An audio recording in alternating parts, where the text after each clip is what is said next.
Dalawang dating katrabaho ko ang nagtanong sa akin, Mark, anong second-hand luxury vehicles ang meron? Ayaw nila ng bago, fix ang kita, at gusto nila ng komportableng biyahe. Ayaw nila ng masyadong mapansin, pero gusto nila ng sasakyang nakaka-relax, ligtas, maaasahan, tatagal ng matagal at hindi makakasira sa kanilang budget. Sana madali pasukin at labasan kasi habang tumatanda, di na tayo kasing liksi dati. O hulaan mo kung ano? Swerte ka, gumawa ako ng listahan ng 5 pinakamagagandang used luxury na sasakyan na 5 hanggang 6 na taon pa lang ang tanda. May isa dito na sinauna na pero sobrang ganda kaya kasama sa listahan. Simulan na natin. Maikli ang buhay para sa boring na sasakyan. Alam mo na agad na ang una ay isang produkto ng Lexus. Kung gusto mong magkaroon ng sasakyan na tatagal sa'yo at ayaw mong malubog sa malalaking gastos, ang Lexus RX 350 ay para sa'yo. Ngayon, ang bagong henerasyon ay may 2.4 na litrong Turbo 4. Pero nung 2020 na nire-recommenda ko, may 3.5 litrong V6 na naturally aspirated na ipinares sa 8-speed automatic transmission. Sobrang maasahan ito. Gustong-gusto ko ang mga sasakyang ito. Mayroon itong humigit kumulang 200 at 67 pound-feet ng torque at halos 300 horsepower, front-wheel drive, all-wheel drive, ano man ang gusto mo, iba-ibang option, iba-ibang trip para sa iba-ibang tao. Maganda ang disenyo sa harap at laging elegante, maluwag para sa 5 tao, komportable ang likod at madaling sakyan, lalo na para sa matatanda tulad ko. Maganda rito, umabot ito ng 27 miles per gallon sa highway at 23 combine, kaya abot kaya at tipid sa gastos. At sa kasalukuyan na yung 2026, talagang abot kaya na sila. Makikita mo sila kahit saan, mula 32,000 hanggang mga $42,000 sa US. Ang ilan sa kanila ay may hybrid, ang iba naman ay NA, pero lahat sila ay magaganda. Ayon kay Edmonds, nasa 1,400 hanggang $1,500 lang kada taon ang gasto sa service, repair at maintenance. Iyan ay mga 7 hanggang $8,000 lang sa loob ng 5 taon. Hindi yon malaking halaga para sa ganoong karangyaan. Change oil, siguro mga $150. Preno, pads, rotors, siguro mga $5 hanggang $100. Dahil hindi low profile ang mga gulong, ordinaryo lang ito. Aabutin ng $800 hanggang $1,200 tuwing 3-4 na taon para magpalit ng gulong. Talagang madaling gamitin at magandang itsura, pero syempre walang perpekto. At ang Lexus RX ng 2020 ay naiulat na may ilang problema. Medyo maingay ang loob, medyo mabilis mapudpot ang preno at rotor. Syempre, maliit ang preno nila at ang mga produkto ng Toyota Lexus ay kadalasang may maliit na preno. Kung palagi kang umaakit ng bundok, madalas kang magpapalit ng preno. May konting sira rin sa suspension at may problema ang infotainment system. Kung susuriin ang kalamangan at kahinaan ng Lexus RX 350, may malinaw na dahilan kung bakit mo ito bibilin o hindi. Mga kalamangan, napaka-maaasang drivetrain, makinis at malambot na V6 engine, komportableng biyahe, marangya at mataas ang resale value. Hindi ka malulugi kahit ibenta ito pagkalipas ng ilang taon. Mura rin ang maintenance kahit luxury car ito. Ngayon, ang downside ay medyo lumana ang interior nito kumpara sa ibang kakumpetensya. Hindi rin kahanga-hanga ang fuel economy. Medyo luma at may kaunting aberya ang infotainment system. Hindi talaga sporty ang mga ito mula umpisa. Kung gusto mo ng mas sporty, may mga magandang opsyon ako para sa'yo mamaya. Sa kabuuan, maasahan, matibay, mataas ang resale value at maganda ang itsura. Hindi pa naman ako matanda at ang pangalawa ay gusto ko rin talaga. Pinag-uusapan natin ang Acura MDX, direktang katunggali ng Lexus RX. At hindi lang ito para sa 5 tao, hulaan mo kung ilan. May ikatlong hanay ito, kaya 7 ang kasya para mas practical at madaling ma-access bilang mid-size SUV. Madali ka lang dumulas papasok, usog mo lang ang likod mo sa upuan. Madali lang pumasok at lumabas nang walang masyadong abala. Ang Acura MDX ay may 3.5 litrang V6 na makina. May 9-speed automatic transmission ito. Ang drawback lang ay ang mga sasakyang ito ay may timing belt na kailangang regular ayusin, habang ang Lexus RX ay timing chain. Iyon lang ang negatibo kapag ikinumpara ang Acura sa ibang kalaban. Matagal nang gamit ng Acura at Honda ang timing belt na yan at gumagana naman. Hindi naman ito kailangan madalas palitan, pero tuwing 80 o 100,000 milya, dapat mo na itong palitan. Ngayon, ang fuel economy ay medyo katamtaman lang, kung saan ang Lexus ay nasa mga 23 milya kada galon ng average. Ang Acura MDX ay nasa mga 22, kaya halos magkapareho lang sila. Mawawalan ka ng mga 1 milya kada galon, pero kapalit naman nito ay mas malaki at mas maluwag. Mayroon kang 7 upuan, ibig sabihin mas marami kang maisasakay na tao. Napaka-practical nito. Pwede mo ring hilahin ang Sea-Doo, bangka o garden tractor mo. Maganda rin ang presyo ng second-hand na Acura MDX sa merkado dahil mas mura ito kaysa iba. Sa Lexus, magbabayad ka ng 32 hanggang 42,000 US dollars. Pero sa Acura MDX, makakahanap ka ng mga 23 hanggang 32,000 dollars lang.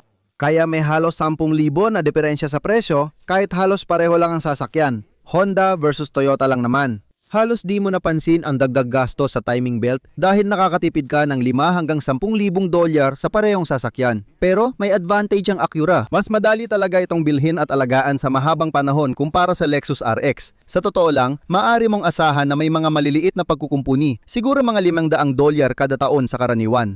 Mga 1,050 dolyar ang maaaring magastos mo kada taon para sa maintenance. Sa kabuuan, siguro mga 1,050 dolyar kada taon. Pero karamihan ay nagsasabi na aabutin lang ng pinagsamang 800 hanggang 1,000 dolyar kada taon ang gastos mo. Ngayon, magsisinungaling ako kung sasabihin kong perpekto ang sasakyan na ito. Hindi ito perpekto. Sa huli, may ilang mga issue pa rin. Halimbawa, ang 9-speed automatic transmission, maraming customer ang nagsasabi na medyo maalog, medyo bigla-bigla. Hindi naman masasabing sirain, pero mas tungkol ito sa karanasan sa pagmamaneho. Ang infotainment system naman, madalas nagkakaproblema. May mga sensor na biglang umiilaw at nalilito ang tao. May mga problemang para sa iba ay seryoso, pero para sa akin, bahagi lang ng maintenance. Pero dapat pa rin pag-isipan. Ang timing belt at water pump, kailangan mong palitan yan pag umabot na ng mga 100,000 milya. Huwag mong laktawan, huwag mong ipagpaliban, huwag mong antayin pa. Yan na ang huling malaking pagkakamali mo kung sakali. Bukod pa rito, may transmission service na mahal din kapag umabot ka ng 40,000 milya. Sa kombinasyon ng mga ito, halos 1,000 na rin ang gastos. Tandaan, kadalasan lumalabas lang ang mga yan bawat 3 hanggang 5 taon para sa karamihan ng nagmamaneho. Kaya hindi malaking issue yan kung ikukumpara sa matitipid mo sa Lexus. Pero may isa pang dapat bantayan. Siyempre, kailangan mong malaman na nagkaroon ng malaking recall para sa batch ng mga 3.5-liter V6 engine na nagkaproblema sa rod bearing. Tama yan, hindi lahat ng makina ay apektado. Ayon sa NHTSA, may listahan ng mga sasakyang ito. Siguraduhin hindi tugma ang VIN. Hindi lang MDX ang may 3.5-liter V6, pati Honda Odyssey at Ridgeline rin. Marami sa mga 3.5 V6 na sasakyan ang na-recall. Kapag may conrod failure, may kumakatok o kakaibang tunog, umiilaw ang check engine at posibleng nawawala ng langis. Sa pinakamasamang kaso, biglang masisira ang makina. Suriin at i-validate sa NHTSA para ayos na. Ngayon may Mercedes na kami, pero para sa akin, ang E-Class ang pinakamagandang bilhin dahil ito ang nasa gitna at nagsisimula ng magbukhang marangya.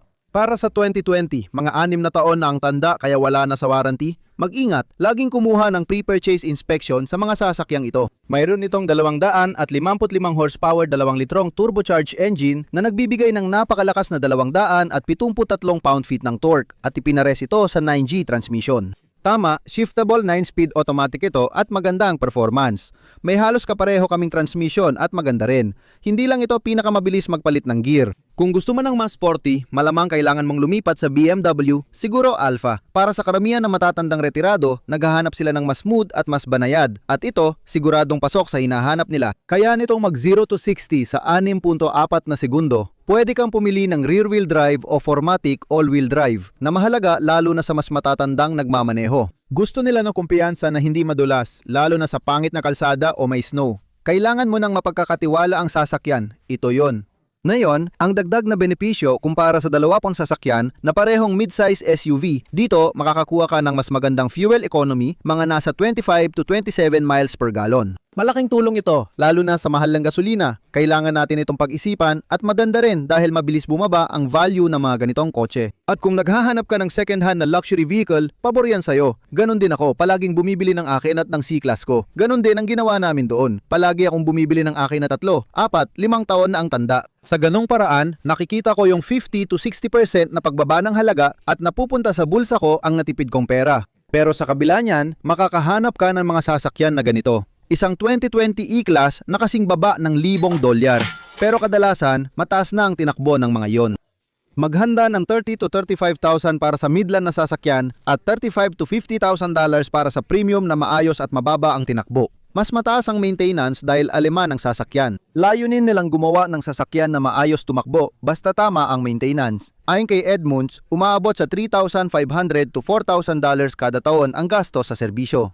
Kung gusto mo ng tunay na karangyaan, may gastos ito. Yung natipid mo sa gasolina, napupunta rin sa mas mahal na maintenance. Kung hindi ka madalas bumiyahe ng malayo, may mga gastusin na pwedeng ipagpaliban. Ang Mercedes-Benz ay may A at B na serbisyo. Ang A service ay oil change at ilang inspeksyon lang. Ang B service ay mas kumpleto, may filter, oil change at mas maraming inspeksyon depende sa tinakbo ng sasakyan. Pwede magdulot ito ng mas mahal na maintenance sa hinaharap. Pataas ng pataas ang gasto sa transmission at differential services, kaya mas mabuting maghanap ng mas mura. Karaniwang may bayad na dolyar ang oil change ng Mercedes E-Class. Karaniwan, ang brake pad at rotor ay nakakahalaga ng halos $1,000. Ang transmission service ay nagkakahalaga ng $500 to $800 at ginagawa tuwing service B kadalasan tuwing 60,000, 70 o 80,000 kilometers. Aasahan mong gagawa ka ng transmission service kaya tumataas ang gastos. Pero maganda at kahanga-hanga ang sasakyan, tahimik at kalmado. Tahimik at mababa ito sa kalsada, maganda ang handling. May ilang issue rin tulad ng sa Acura o Lexus, mga electronic na problema, fault at code na naranasan din namin. Kaya ang paggamit ng mababang voltahe ng baterya na hindi na maganda ang kondisyon ay magdudulot ng mga problema, maglalabas ng mga sensor fault at failure. Mas mahirap panda rin, magkakaroon ka ng mga issue. Ang pagpapanatili ng bagong fully charged na baterya ay nakakatulong mabawasan yon. Pero marami pa rin kaming electronic na problema at ingay sa front differential. Sa totoo lang, may mga kalampag at uga rin ang interior. Sabi ng iba, medyo biglaan minsan ang 9-speed automatic. Para sa akin, sa totoo lang, medyo swab naman ang takbo nito sa kabuuan. May ilang tao lang na nagrereklamo tungkol dito. Bagamat bihira ang oil leak, maayos ang pagkakabuo nito. May mga konsiderasyon din tungkol doon. Sa mga bihirang pagkakataon, ang mga oil seals, takip ng timing chain at mga katulad dito ay maaari ring maging sanhi. At isa pa na naranasan ko mismo sa aking BMW X5 na may air ride suspension, hindi ito naiba. Maaring umabot mula 1,000 hanggang $1,500 bawat gulong ang gastos kapag pumalya ang iyong air ride system. Mayroon kang mga airbag na ito, self-leveling, at kapag nasira ang sistema ngayon, maaari kang gumastos ng malaki. Karaniwan, ito ay makikita lang sa mga mas mamahaling bersyon. Kaya sa maraming pagkakataon, kung pwede mo namang hindi piliin ito, ako mismo, iiwasan ko ito. Gusto mo ng matibay at simple habang tumatanda? Walang gusto ng kakaibang sira? Kaya iniiwasan ko ang self-leveling at air ride suspension. Ang mga kahinaan, mas mahal ang maintenance kumpara sa ilang kakumpetensya tulad ng Lexus at Acura. Pero syempre, mas maganda naman ang karanasan sa pagmamaneho. Mas kontrolado, kapit sa kalsada, tahimik at payapa. Karaniwan, napakaganda ng kalidad ng pagkakagawa. Pero ang iba pang kahinaan, syempre, dahil sa pagiging komplikado, mas mahal ang mga sira at problema. Kapag lumabas ang mga iyon, mas mahal ang gastos at premium na gasolina ang kailangan. Pero ganyan din ang karamihan sa mga kakumpetensya. Maraming luxury na sasakyan ang gumagamit ng premium na gasolina dahil turbocharge o mataas ang output ng makina. Kaya kailangan ng mas mataas na octane. Ngayon, ang ikaapat ay di ko madalas napapansin. Pero ang Cadillac CT5 gustong-gusto ko talaga. Pwede kang pumili ng ilang iba't ibang configuration ng makina. Isang 2 litro na Turbo 4 o isang 3 litro na turbocharged na V6. Magsimula ka sa 237 horsepower sa base trim o umabot hanggang 335 horsepower sa luxury trim o ang CT5V ay nagbibigay ng 360 horsepower. Pareho silang may 10-speed automatic pero hindi ako fan niyan. Alam nating mas maraming gears ay para sa fuel economy. Ang CT5 ay nagbibigay ng standard na rear-wheel drive platform at sa ilang platform yun lang ang makukuha mo. Pero ang all-wheel drive ay upgrade para sa ilang trim lines. Hindi naman masama ang fuel economy. 21 miles per gallon ang twin-turbo V6 pero normal na ito. Kailangan mo talagang gumastos para mag-enjoy. Kung gusto mo ng 2-liter Turbo 4, umabot ito ng 26-27 miles per gallon. Kaya tipid at abot, kaya lalo na ngayon na mahal ang gasolina. Magugustuhan mo ito. Ayon sa Kelley Blue Book, ang presyo ng second-hand na 2020 CT5 ay mula 20,000 hanggang 31,000 dolyar. Ngayon, kung gusto mo naman ng Blackwing o yung V o kahit alin sa mga yan, asahan mo magbabayad ka ng higit pa sa 50,000 dolyar. Pero alam mo, para sa mga base trim, makakakuha ka nito sa murang halaga at may dagdag ka pang benepisyo ng magandang fuel economy. Maganda rin ang itsura ng lahat ng ito. Ayon kay Edmonds, ang karaniwang gastos sa pagkumpuni ay nasa 6,000 dolyar sa loob ng 5 taon o mga 8,000 naman para sa maintenance sa loob ng 5 taon. Iyan ay dolyar kada taon para sa maintenance, 1,200 dolyar para sa hindi inaasang pagkumpuni at kabuwang gasto sa pagmamay-ari na nasa 2,500 at 500,000 dolyar taon-taon. Halos katumbas na nito ang Mercedes-Benz. Ang oil change ay nasa 120 hanggang 200. Ang brake pads ay nasa 500 hanggang $900 dolyar. Malapit ito sa inaasahan mo sa Mercedes. Hindi ito kasing mura ng Acura o Lexus, pero hindi rin kasing mahal ng Mercedes-Benz. Hindi naman sobrang maasahan ito, pero ayon sa JD Power, may score itong 73 sa 100 na karaniwan lang. Hindi masama, pero kung gusto mo ng Cadillac at GM, saan ka pa pupunta? May ilang recalls tulad ng 10-speed automatic transmission na may recall na yon. Software update lang naman ito. Maaaring magdulot ng problema sa pagmamaneho o malalang sira kung hindi agad maayos. Malaki rin ang gastos kapag masira ang electronic door handles. May mga kalampag sa loob, pati Mercedes namin. Lahat yata ganun dahil sobra ang plastic at murang pyesa, dikit-dikit lang ang parts. Karaniwan na yan sa halos lahat ng sasakyan ngayon, luxury man o hindi. Yung mga unang modelo, nagkaproblema sa thermostat, tagas at reliability. Lagi kong nirerekomenda na piliin ang pinakabagong model na kaya mo. Okay naman ang 2020, pero kung may mas malaking budget, mas maganda kung mas bago pa. Ang Cadillac CT5 ay may mga kalamangan at kahinaan. Kalamangan nito ang maayos na biyahe at sporty handling. Maganda talaga ang handling, lalo na sa sporty trimlines. Malakas din ang twin-turbo V6, isa itong hot rod. Maganda ang fuel economy ng luxury sedan, lalo na sa 4-cylinder. Ang all-wheel drive ay mainam para sa taglamig sa Canada, hilagang US, o saan mang may snow o salt belt, kaya magandang option ito. Cons: may issue sa reliability ang unang taon ng modelo. Hindi kasing premium ang interior kumpara sa BMW, Audi o Mercedes-Benz. Mabilis din mag-depreciate.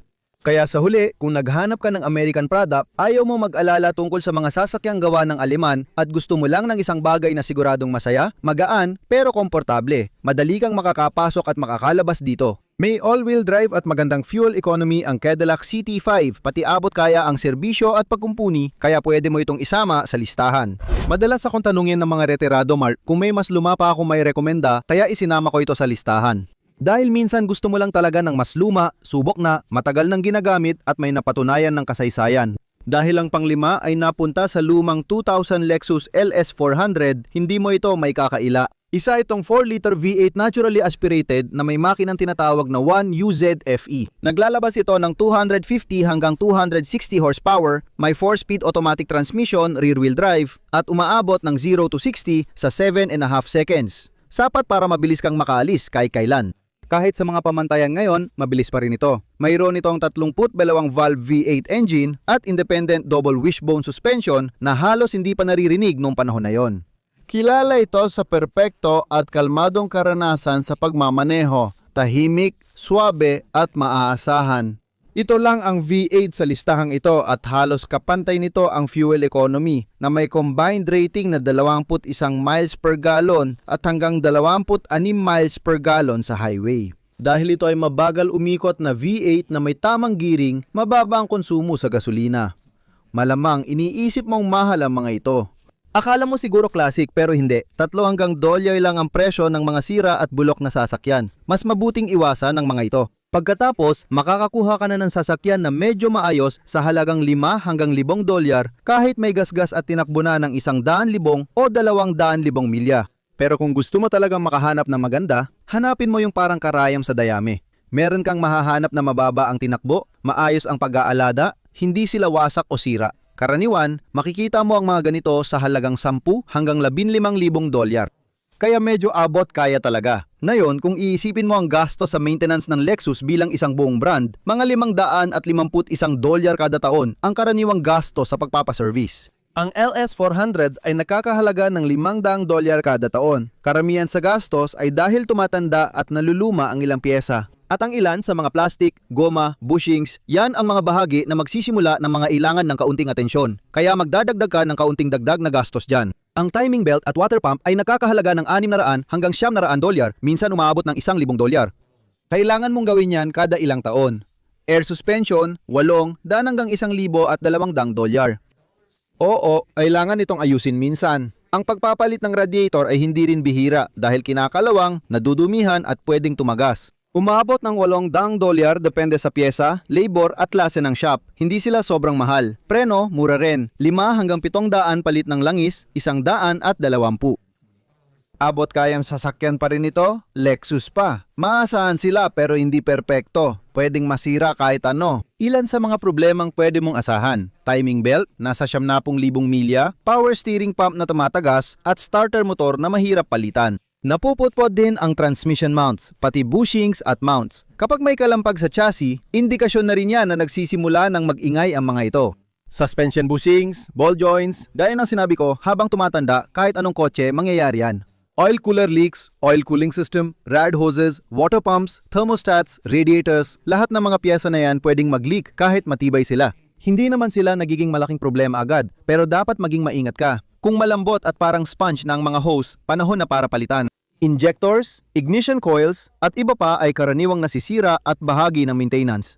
Nagsisimulang magdilim ang ilaw sa likod ng tachometer, speedometer, at pati window regulators. Kahit anong sasakyan, kung 100, 1,000 o 10,000 beses mong inangat at binaba ang bintana, masisira rin ito.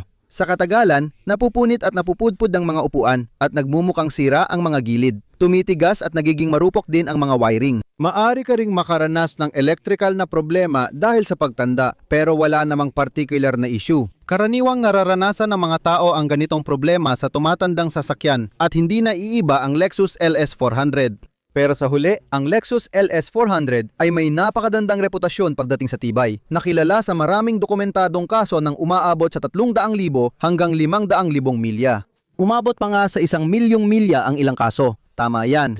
1.6 milyong kilometro ang naitala sa ilan sa mga makinang ito at sa ilan sa mga unang LS400 drivetrain. Siyempre, may mga pros, cons, lahat ng yan. May maganda, masama at pangit sa lahat ng bagay. Kabilang sa mga benepisyo ay maasahang makina, komportableng biyahe, tahimik na loob, mataas na kalidad at mas murang maintenance kaysa sa ibang kakumpetensya. Downside, luma na ang electronics at wiring na pwedeng magbitak. Katamtaman ng tipid sa gasolina at tumatanda na ang mga piyesa gaya ng suspension, ball joints, bushings, engine mounts, pati serbisyo sa timing belt. Nagiging maselan ang timing belt dahil karamihan sa may lumang sasakyan ay ayaw gumastos sa mahal na maintenance. Tandaan, karamihan ng piyesa at labor ay base pa rin sa presyo ng bagong kotse. Luxury car ito, kaya mahal din ang maintenance at kailangan sa Lexus shop. Shop rate nila ay $200 pataas kada oras, kaya magastos. Kaya minsan, nakakaubos din ng pera sa maliliit na gastos. Sa huli, ang Lexus LS400 ay tunay na hiyas sa gitna ng mga hiyas. Lahat ng 5 ay maganda ang karanasan, madaling gamitin, ligtas, tahimik, at may maayos na fuel economy at abot kayang maintenance. Kung gusto mo magretiro at bumili o gusto mo lang ng ganitong sasakyan dahil mura at madaling alagaan, go lang. Maganda ang mga kotse na ito sa kahit anong dahilan. At sa lahat ng yan lang ang mga brand new na Lexus na bibilhin ko ngayong taon at ang mga BMW na bibilhin ko ngayong taon. Kung naghahanap ka ng medyo kakaiba, sana magustuhan mo ang mga yon. Sana magkaroon kayong lahat ng napakagandang araw mga kaibigan. Sana magkita tayo ulit sa susunod. Kita-kits, paalam!